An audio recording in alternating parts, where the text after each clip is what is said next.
আপনার ছেলে মানে একটা অভিযোগ করা হচ্ছে যে ধর্ষণের অভিযোগ। আপনি তো ছোটবেলা থেকে চেনেন বা বড় করেছেন, কি মনে হয় এই বিষয়টা নিয়ে? না, এই অভিযোগটা আমিও শুনতে পাই প্রচার মাধ্যমে এবং তার আগে অ্যারেস্ট হয়েছে পরশুদিন রাত্রি পুলিশ প্রশাসনের একজন সজ্জন ব্যক্তি আমার অ্যারেস্ট করে দিল। এতদিন তো ওই কারো কেউ অ্যারেস্ট হয়ে তার বাড়ি জানা সাবজেক্টটা আমি জানলাম না। একজন যে মিডিয়ার কাছ থেকে তোমাদের মতো যারা এসছে তারপরের দিন থেকে তো পরে যা সাবজেক্ট বলছে সেইটা আমি শুনতে পেয়েছি এবং যদিও সাবজুডিস ম্যাটারে প্রশাসনের কাজ করছে। প্রশাসন পশ্চিমবঙ্গ তথা কলকাতা পুলিশ সম্প্রতি নিয়ে আস্তে আসে ভারতের ন্যায় ব্যবস্থার প্রতি শ্রদ্ধা আছে। আমার পূর্ণ আস্থা আছে যে কলকাতা পুলিশ এবং তার যে প্রক্রিয়া তদন্ত প্রক্রিয়া যথাযথ করবে এবং করে জুডিশিয়ারির কাছে প্রডিউস করবে এবং সেখানে জুডিশিয়ারি দেখলে প্রকৃত সত্য বিষয় সেটার উপরে যা ডিসিশন মেক করবে সাবজুডিস ম্যাটার ব্যক্তিগত ডিসিশন। আপনি তো ছোট থেকে মানুষ করেছেন বা ছোট থেকে দেখেছেন মনোজিৎকে, কি মনে হয় আপনার কি মনে হয় বিষয়টাকে? মানুষ করেছি ওই খেলাধুলো প্রোগ্রাম এগুলোর মধ্যেই ম্যাক্সিমাম। এবার হচ্ছে এই ধরনের একটা প্রবণতা ওই বয়সটা 30 বছর।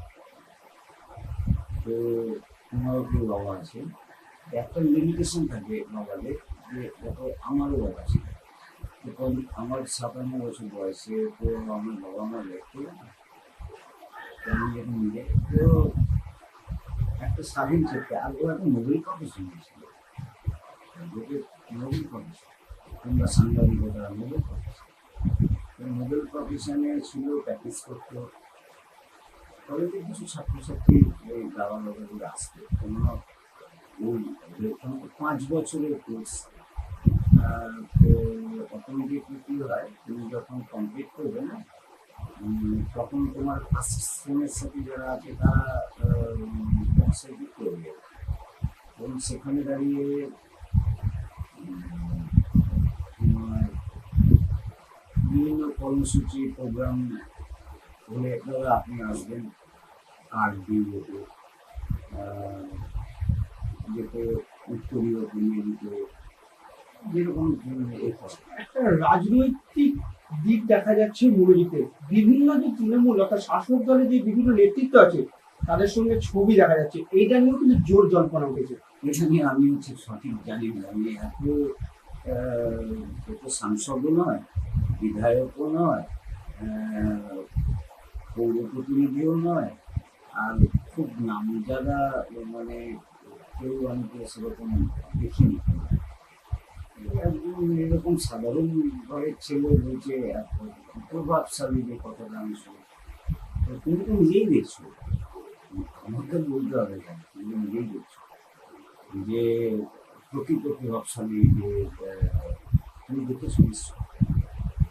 তুমি আমার সাথে কথা বলছো প্রচার মাধ্যমে অনেকে বলছে মেন স্ট্রিম মিডিয়া অনেকে বলছে যে কয়েকশো কোটি টাকার মালিক ওখান থেকে টাকা। পাশাপাশি যেটা শোনা যাচ্ছে যে শুধুমাত্র এইরকম ধর্ষণ কাণ্ড বা পাশাপাশি বা মলেস্টেশন শুধু নয়, বিভিন্ন সময় কলেজে দাদাগিরি থেকে শুরু করে কখনো সিট কেনা সেখানেও নাম জড়ানো হচ্ছে। কি বলবেন সেই বিষয়গুলো নিয়ে? সিট কেনা? হ্যাঁ, কলেজের যে সিট ভর্তি যে সিট সেই সিট কেনা তো নাম জড়ানো হচ্ছে। ওই কলেজে তো ওই রকম না, 5টা কলেজের মধ্যে এগুলো জয়েন দিয়ে ঢুকতে হয়। যেরকম যাদবপুর ইঞ্জিনিয়ারিং এ faculty engineering faculty West Bengal join দিয়ে যেতে হয়। এদের ক্যালকাটায় সিউর আন্ডারে একটা জয়েন্ট প্রক্রিয়া হয়, অনেক অংশগ্রহণ করে। ওদের নিয়ে টোটাল ক্যাপাসিটি 480, 120 করে করতে 1 থেকে 120 ওরকম করে মানে 4টে কলেজ আছে গভর্নমেন্টের, বাকি অ্যাফিলিয়েটেড। তো সিট ওরকম দেখুন ও কে? কারণ টাকা নিত, যে সিট পাইয়ে দেওয়ার জন্য টাকা নেওয়ার এরকম একটা অ্যালিগেশন উঠছে তার মাথায়। না, এরকম যদি এডুকেশন থাকে তো যারা টাকা দিচ্ছে বা টাকা নিচ্ছে, এরকম এডুকেশন তো আমি তোমার এজেন্সি করতে হয়, তোমার আমার থেকে আমার 5,000 টাকা তুলে নিয়ে। এবার হচ্ছে এই ধরনের এডুকেশন আমি তো কোনোদিন জানি না, যদি সাবজেক্ট ম্যাটার, এটা অন্য সাবজেক্ট নিয়ে তুমি কথা বলছো। তুমি যে বললে টাকা দিয়ে ভর্তি হতো, টাকা দিয়ে ভর্তি হতো, টাকার ওখানে ওখানে র্যাঙ্কে হতো। আর এটা আর 5টা কলেজের মতো নয়, এটা শুধু কলকাতা ইউনিভার্সিটি কন্ট্রোলিং নয়, তোমার law college controlling by bar council, মানে দুজনের যৌথ। আমি জয়েন্ট দিয়ে মেধার ভিত্তিতে ভর্তি। পাশাপাশি যদি একটাই শেষ প্রশ্ন, যে রাজনৈতিক, এই যে রাজনৈতিক রং লাগানো হচ্ছে, কবে থেকে মনোজিৎ রাজনীতি দেখে আপনার মনে হয়, বা আপনি কবে থেকে দেখছেন মনোজিৎকে, যে মনোজিৎকে রাজনীতিতে ঢোকানো হচ্ছে, সেইটা আপনি কবে থেকে দেখেছেন মনোজিতের মধ্যে? আমি ওকে বিভিন্ন প্রোগ্রামে দেখেছি পার্টিসিপেট করতে, রাজনৈতিক অরাজনৈতিক। করোনার সময় দেখেছি, আর কেউ এক্সপায়ার করলো বা কেউ বিভিন্ন যাওয়া, যেগুলো হয় স্বাভাবিক। পাশাপাশি আমরা যেটা দেখতে পাচ্ছি যে তৃণমূলের যে শীর্ষ নেতৃত্ব, তাদের সঙ্গে ঘনিষ্ঠভাবে ছবিও দেখা গেছে, যে পাশে দাঁড়িয়ে, কখনো তার পিছনে দাঁড়িয়ে ফটো। কখনো কি তাদের সঙ্গে সাক্ষাৎকার বা এরকম দেখেছেন আপনি? না, আমি সাধারণত আমি সম্পূর্ণ অরাজনৈতিক লোক, আর আমি কোনোদিন দেখিনি কোনো ওই লেভেলে। এবং এক নাম্বার দুই হচ্ছে স্বাবলম্বী ও নিজস্ব আর্ন করে। হ্যাঁ, এবার হচ্ছে